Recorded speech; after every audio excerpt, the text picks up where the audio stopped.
UKLO 1 year masters. No IELTS required up to 5 years visa. High visa success rate. 1 ఇయర్‌కి మీరు separate family వెళ్ళిపోయారు. ఉన్నంతలో ఇక అప్పటి నుంచి మొత్తం ఏదో లొకేషన్ ఒక చేంజ్ గొడవలు అవుతూ జరుగుతానే ఉన్నాయి. వేరే job purpose law Vikarabad to Parigi to Sangareddy అని లొకేషన్ చేంజ్ చేస్తూ బయటనే ఉంటున్నాం. ఇంట్లో పని అంతా చేస్తదా అమ్మాయి? ఇంట్లో వర్క్ విషయంలో అయితే పర్ఫెక్ట్. మా మీ మమ్మీ ఇద్దరి అదే మధ్య అంటది ఫిజికల్ రిలేషన్ బానే అది ఉంటుంది. బాగానే ఉంటుంది, అందులో అయితే ఏం డౌట్ లేదు. ఎంతమంది పిల్లలు మీకు ఇప్పుడు? ప్రజెంట్ ఇద్దరు మేడం. ఇంకొకళ్ళు ఎప్పుడు పుట్టారు? 21లో బాబు. 21 వరకు నీకు చిన్న చిన్న డౌట్స్ ఉన్నా గానీ భార్య భర్త ఏదో చిన్న చిన్న గొడవలతో తప్ప కంటిన్యూ అవుతున్నారు. ఎస్పెషల్ ఈ పర్సన్ తోటే 2-3 టైమ్స్ అయ్యింది. అయితే కూడా ఏమైందంటే నేను లైట్ తీసుకున్నా. సరే ఇప్పుడు పుట్టిన పిల్లలు ఇద్దరు నీ పిల్లలే అని నీకు నమ్మకం? నాకు 100% షూర్ కాన్ఫిడెన్స్. నేను 21 వరకు ఓకే కవర్ అయిపోయింది ఉన్నంతలో. Yes madam. 22, 23 ఏమైంది? 24 లో ఈ 2-3 సంవత్సరాల సంగతి చెప్పండి. 22, 23 బాగానే ఉన్నారు. 23 వరకు కూడా అసలు బాగానే వేరే ఉన్నారు. గొడవలు ఏం లేదు. ఈ చిన్న చిన్న ఫ్యామిలీ గొడవలు అంటే అవి కామన్ common గా అవి. సో ఉంటాయి. వాటిని ఎప్పుడు ఇష్యూ చేయలేదు. ఈ సంగారెడ్డిలో మేము ఒక 3-4 మంత్స్ నేను లాట్ మెంబర్స్ లో మేనేజర్ గా చేస్తుంటే, ఓకే. సో అక్కడ ఏమైందంటే సేల్ అవ్వడం వల్ల ఆడిట్ షాట్లు అని చెప్పేసి నాకు అది ఏంటంటే ప్రెజర్ అనిపించి ఆడొకటి మొబైల్ మిస్ అయ్యి అట్లా అమౌంట్ మీద పడడం వల్ల ఏంటంటే ఈ అమౌంట్ కట్టుకునే జాబ్ ఎందుకు వదిలేదని చెప్పేసి జాబ్ మానేసాను. నేను జాబ్ మానేసినాక సిటీకి వచ్చి ఏదైనా చేసుకుందాం అనుకొని ఇట్లా సిటీ ప్లాన్ చేసుకున్నాను. అప్పుడు తన ఇంటికి పంపించేసిన. ఆమె అప్పుడు మా ఇంటికి పోకుండా వాళ్ళ అక్క దగ్గరికి పోయి ఉన్నది. సరే ఉండను ఒక 10-15 డేస్ అని నేను ఇప్పుడు ఆ కూడా మరిదికి పెళ్లి అయిపోయిందా? అక్క వాళ్ళ వాడికి మరిదికి? అవ్వలేదు మేడం, అవ్వలేదు. వీళ్ళు ఎవరికి పెళ్లి అయిపోయిందా? వీడి కూడా అవ్వలేదు.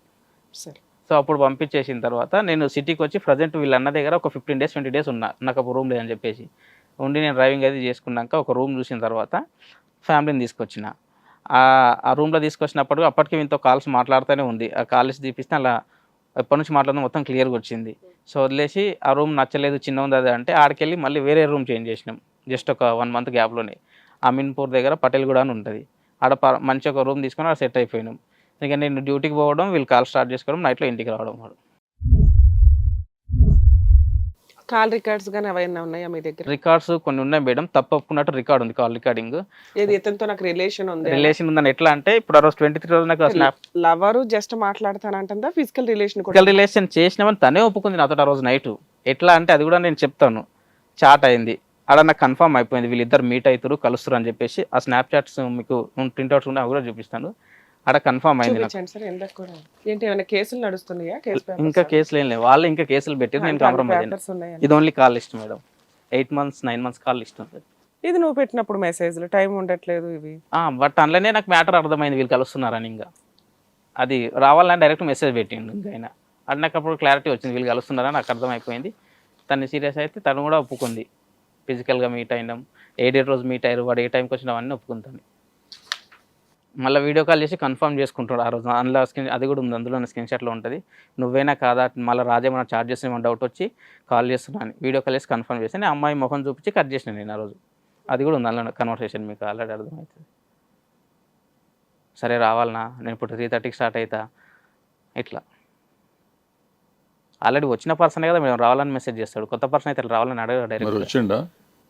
ఆ రోజు వచ్చేవాడే మేడం. బట్ సరే ఏమైందంటే ఈ చాట్ ఎండ్ అయ్యే టైంలో లాస్ట్ మళ్ళీ ఇంకో వీడియో కాల్ చేసింది కన్ఫర్మ్ చేసుకోవడానికి. ఆ టైంలో ఈ అమ్మాయి ఏంటంటే కొంచెం ఫోన్ మూవ్ చేయడానికి ట్రై చేసింది. వాడికి నేను కనిపించినట్టున్నా. ఇంకా ఫోన్ ఆఫ్ ఇంకా వాడిది ఆ రోజు నైట్ నుంచి. సరే. మార్నింగ్ నేను అడిగిన, ఇక కూర్చొని నాకు అర్లీగా నిద్రపోలేదు. అసలు అడిగితే మొత్తం టాపిక్ ఎక్స్ప్లెయిన్ చేసుకుంటూ అసలు మీరు ఎప్పటి నుంచి కలుస్తారు ఏంటి అంటే వాళ్ళిద్దరు లవర్స్ అన్న విషయం ఆ రోజు తెలిసింది నాకు. యాక్చువల్గా రీసెంట్ గా అదే ఆ చాట్ రోజే తెలిసింది.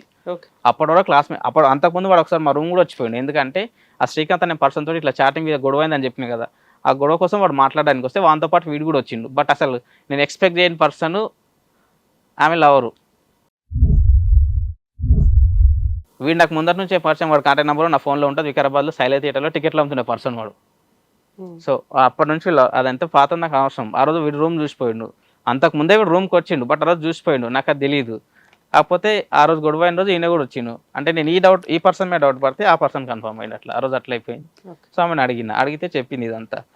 ఇట్లా 10th క్లాస్ వరకు లవ్ చేసుకున్నాం, మరి బ్రేకప్ ఎందుకైందని అడుగుడే నేను. వీళ్ళ అక్కది ఏదో లవ్ మ్యాటర్ ఈమెకు తెలిసి ఈమె వాడికి చెప్పినందుకు ఇది ఇద్దరు గొడవ బ్రేకప్ అయిపోయిందంట.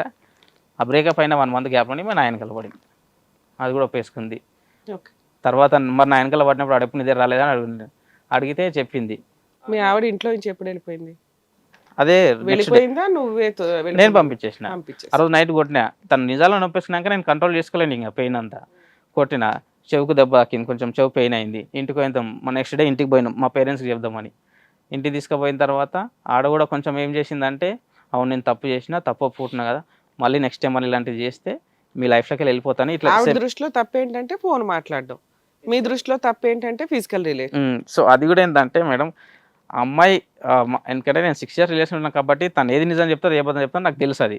సో తను ఒప్పుకునే విధానంలో ఒప్పుకుంది. ఆ రోజు ఉన్న ఏ కలర్ శారీలో ఉందో ఆ శారీ ఎక్కడ దాచిపెట్టిందో నాకు ఓపెన్గా చెప్పేసింది.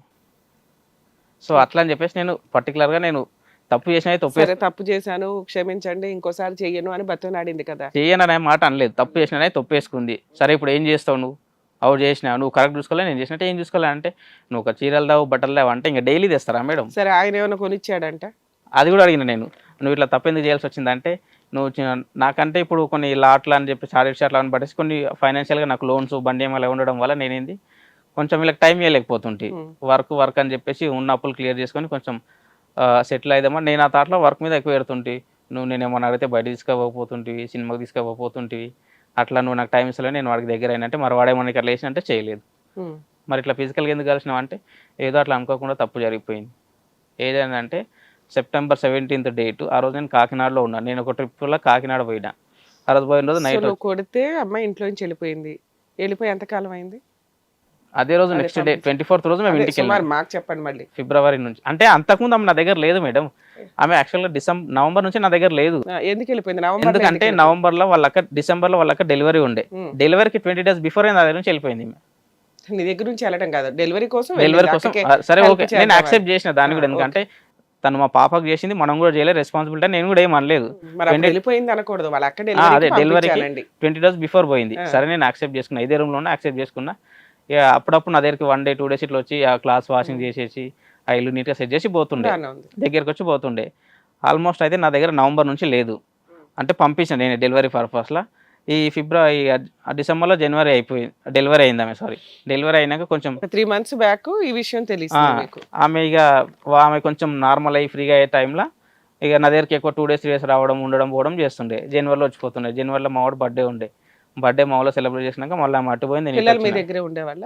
పిల్లలు కూడా ఆమె దగ్గరనే ఉంటుండే, ఎందుకంటే నేను ఒక్కడినే ఉంటుండే, చిన్న పిల్లడు కదా ఉండలేడు అని చెప్పేసి ఆమె దగ్గరనే ఉంచేస్తుండే. ఆ ఫిబ్రవరిలో కూడా ఎందుకంటే ఏదో పర్పస్ మీద సిటీకి వచ్చింది మేడం. ఇక్కడికి వచ్చి మేము కొత్త వెహికల్ తీసుకున్నాం, 2-wheeler. దాని రిజిస్ట్రేషన్ పర్పస్ మీద వచ్చింది, ఆమె పేరు మీద ఉంది కాబట్టి. వచ్చి ఆ రోజు నైట్ ఉంది, అదే రోజు వెహికల్కి నంబర్ ప్లేట్ వేయించుకొని పోయినాం. నేను డ్యూటీకి వెళ్ళి వస్తాను అని చెప్పి వెళ్ళినా. రిటర్న్ డ్యూటీ లేదా నేను రిటర్న్ వస్తున్న విషయం ఈ అమ్మాయికి తెలియదు. ఆ రోజు ఇదంతా జరిగింది. దీనివల్ల ఇక వాళ్ళ ఎఫ్ఐఆర్ నాతో బయటపడింది. చెప్పింది ఇట్లా 4 years నుంచి మెయింటైన్ చేస్తున్నావు, కాల్స్ మాట్లాడుతున్నా. అప్పుడు పక్క రూమ్ ఆమె కూడా తెలుసు అంటే ఈమె గురించి. ఆమె ముందు కూర్చొని ఈమె కాల్స్ మాట్లాడేదంట. అసలు ఇంకా హైలైట్ ఏంటంటే, నేను ఇచ్చే ఫోన్ కాకుండా ఇంకొక సీక్రెట్ ఫోన్ మెయింటైన్ చేసిందంట, అసలు ఎవరికి తెలియకుండా. ఆ పక్క రూమ్ ఆమె ముందు కూర్చొని ఈ ఫోన్లో నేను లైన్లో ఉంటే ఆ ఫోన్లో వాళ్ళ లైన్లో ఉండాలి. ఇప్పుడు అదే మాట నేను అక్కకు ఫోన్ చేసినా కానీ అదే చెప్తుంది ఇప్పుడు ఆమె. కొట్టి పంపించేసావు, అమ్మాయి పోలీస్ స్టేషన్కి వెళ్ళి ఏం కంప్లైంట్ ఇవ్వలేదు? కంప్లైంట్ ఏమి ఇవ్వలేదు. ఇప్పుడు దాకా ఏం పంచాయతీ? ఇప్పటి వరకు పంచాయతీ అంటే కంప్లైంట్స్ అయినాయి. దేని పరంగా ఏంటంటే, ఇట్లా తప్పు ఒప్పుకున్నాక ఫిజికల్గా కలిసినాం, ఒకసారి కలిసినాం అని అడిగితే, సరే నాకు కోపం వచ్చేసి అట్లా కలిసేది నువ్వు అంతలా ఉన్నప్పుడు వాడినే పెళ్లి చేసుకోవాల్సి, మరి నా లైఫ్లోకి వచ్చి నన్ను ఎందుకు నాశనం చేసినావు, నా పిల్లల పరిస్థితి ఏంటి ఇప్పుడు మరి అంటే, ఇక అప్పటి నుంచి నాతో ఇక దూరంగా ఉండడం స్టార్ట్ చేసింది. అడిగింది ఆ మధ్యలో నేను ఫిజికల్గా నేను అవాయిడ్ చేసిన అంటే, నువ్వు అవాయిడ్ చేసి నాకేం తెలుసా, నేను ఇట్లా వాడితో కలిసినందుకే నేను అవాయిడ్ చేసిన అని చెప్పింది. సరే నువ్వు కలిసినవి అయిపోయింది, ఇంకా నాకెందుకు చెప్తున్నావు, మీకు అంత ఇష్టం ఉన్నప్పుడు మీరిద్దరు పెళ్లి చేసుకోవాల్సింది. మరి నా దగ్గరకు వచ్చి నేను ఇప్పుడు నా ఫ్యామిలీకి నేను దూరంగా ఉండి. ఎక్కడ జరిగింది పంచాయతీ ఇది? అంటే పెద్ద మనుషులు మీరు కూర్చొని, పెద్ద మనుషులు అంటే వాళ్ళ సైడ్ నుంచి అయితే ఇప్పుడు కూడా ఎవరు రారు వాళ్ళ సైడ్ నుంచి. ఎవరు రారా? ఓన్లీ వాళ్ళ మమ్మీ వస్తుంది, వాళ్ళ అక్క వస్తుంది, అంతే. ఇంకా వాళ్ళ అన్నయ్య వాళ్ళు ఇప్పటి వరకు మేడం ఈ ఇష్యూ అయ్యి ఆల్మోస్ట్ 6 months అవుతుంది. వాళ్ళ చిన్న అన్నయ్య అసలు ఏంది ఇష్యూ ఏందని ఇప్పటివరకు ఒక కాల్ కూడా చేయలేదు. మీ మామగారి పరిస్థితి? మా ఆయన చనిపోయింది ఎప్పుడు, మేము చిన్నప్పుడే చనిపోయింది. మగ పిల్లలు పట్టించుకోరు, లేరు. అక్క అమ్మ వచ్చి పోట్లాడి వెళ్తున్నారు.